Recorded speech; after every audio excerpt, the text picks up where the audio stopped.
Today we will discuss the concepts of disclosure and misrepresentation by examining one of my favorite contract cases. You might have noticed that most of the cases we've been learning about are decided by state courts, since contracts are usually governed by state law.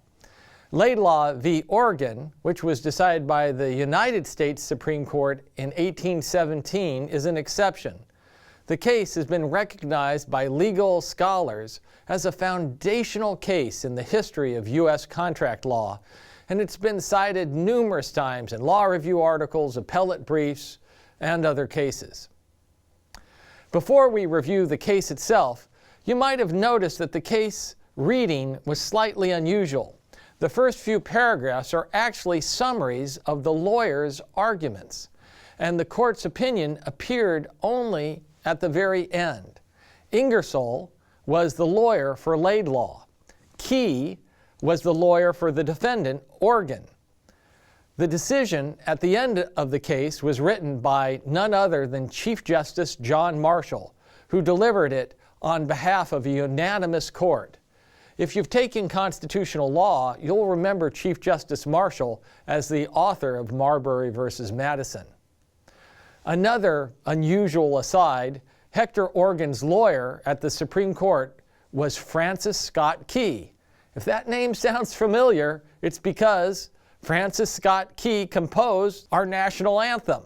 In the painting you see on the side, Key beholds the American flag still flying over Fort McHenry at dawn on September 14, 1814.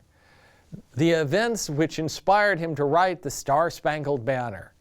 Events surrounding the War of 1812, Mr. Madison's War, not only inspired Key to pen, "Oh, say, can you see?" it gave rise to one of the greatest cases in contract law. The plaintiff, appellee and buyer, Oregon, entered into a deal to buy 111 hogsheads of tobacco from the defendant, appellant, seller, Laidlaw, for $7,545. This was a large purchase. 111 hogsheads is about 111,000 pounds of tobacco. The purchase was made around the time that news broke of the Peace Treaty of Ghent, which ended the War of 1812. During the war, the price of tobacco was very low because of the British naval embargo around the city of New Orleans. Because of the war, literally tons of tobacco were going unsold, warehoused on the docks of New Orleans. Once the war was over and the embargo lifted, this tobacco would be worth a lot more money. Defendant Laidlaw initially delivered tobacco to the plaintiff, but later retook the hogsheads by force. The defendant alleged plaintiff had heard from the British fleet the news about the signing of the peace treaty before this news was made public, and was consequently able to buy at an artificially depressed embargo price. When the defendant asked if there was any news which was calculated to enhance the price or value of the article about to be purchased, the plaintiff apparently remained silent. When the signing of the treaty was announced to the public, the value of tobacco increased from 30 to 50%.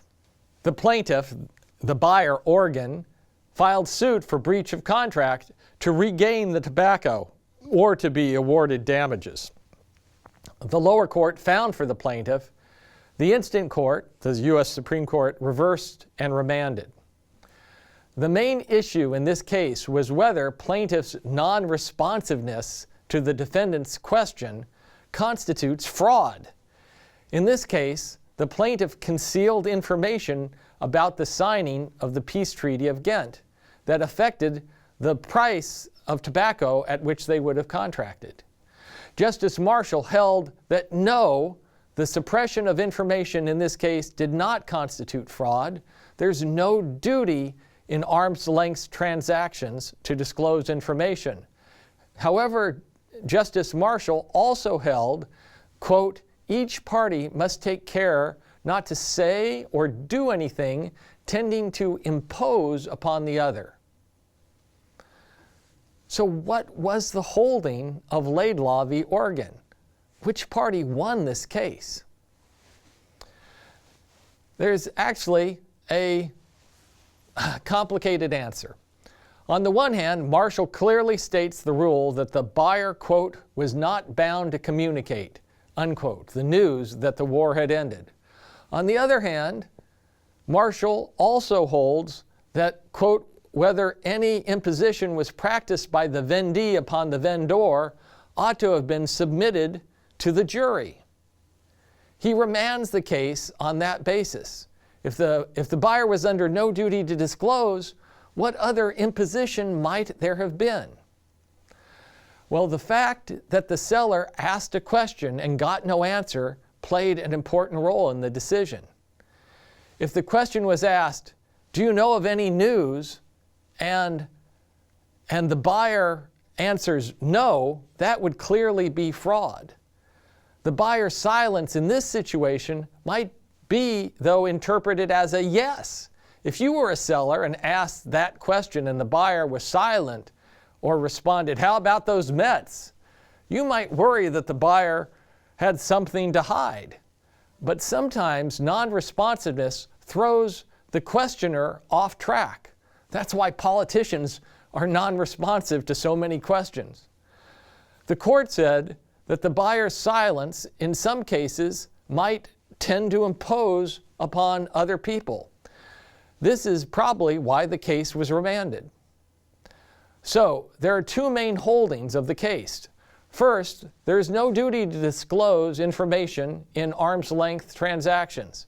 But second, an implicit misrepresentation by silence in the face of a question is possibly actionable. Let's talk for a moment about the duty of disclosure.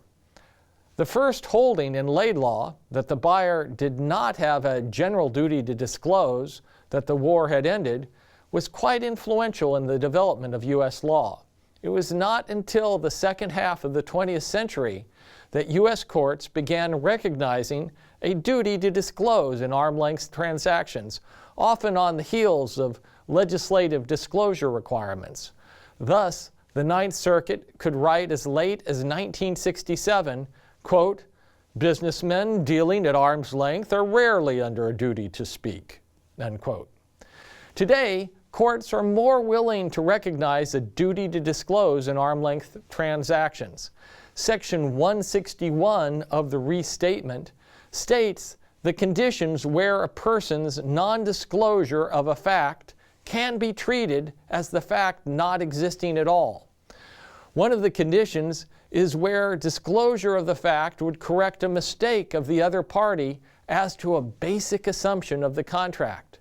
This clearly has implications for the Laidlaw case. However, even under Laidlaw, it's possible to create a duty of disclosure.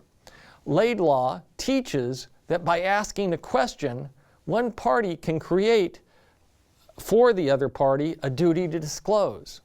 Alternatively, a party might demand an explicit representation from the other that she has no material non-public information concerning the contract. Section 161B of the Restatement also suggests that a party can create a duty of disclosure by making a representation herself. For example, imagine that the seller had said, "I represent to you, buyer, that I, Laidlaw, have no reason to think that the price of tobacco is about to rise, and my belief is a basic assumption under which I am entering into this contract." Under Section 161, the buyer might have a duty to disclose to correct the buyer's mistake as to this basic assumption. In a later class, we will learn more about how the duty of disclosure is treated by a modern court in Hill v. Jones. If courts can hear implicit representations in response to a question or in response to representations, why couldn't courts go further and hear default or implicit representations as a part of all promising. Imagine the law created a default representation by every contractor which said, quote, "I have no private information suggesting that you shouldn't want to contract with me under these terms," unquote. This default implicit representation, it would merely be a default, and it could be avoided by a contractor revealing that they had undisclosed information or disclosing the private information itself. Wouldn't that make our contracting world better?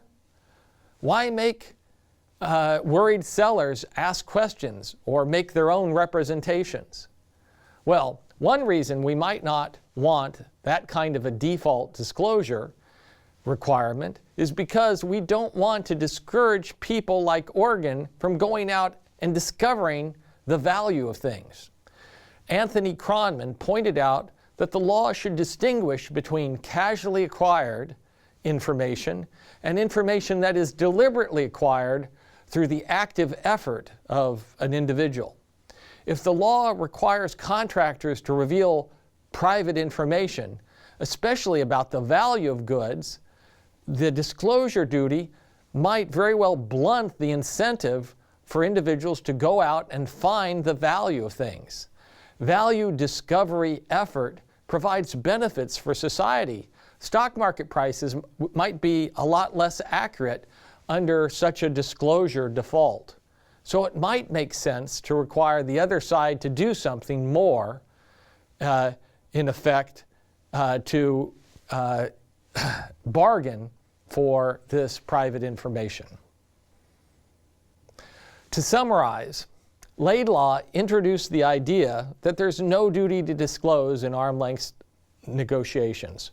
This idea was incredibly influential in American contract legal history.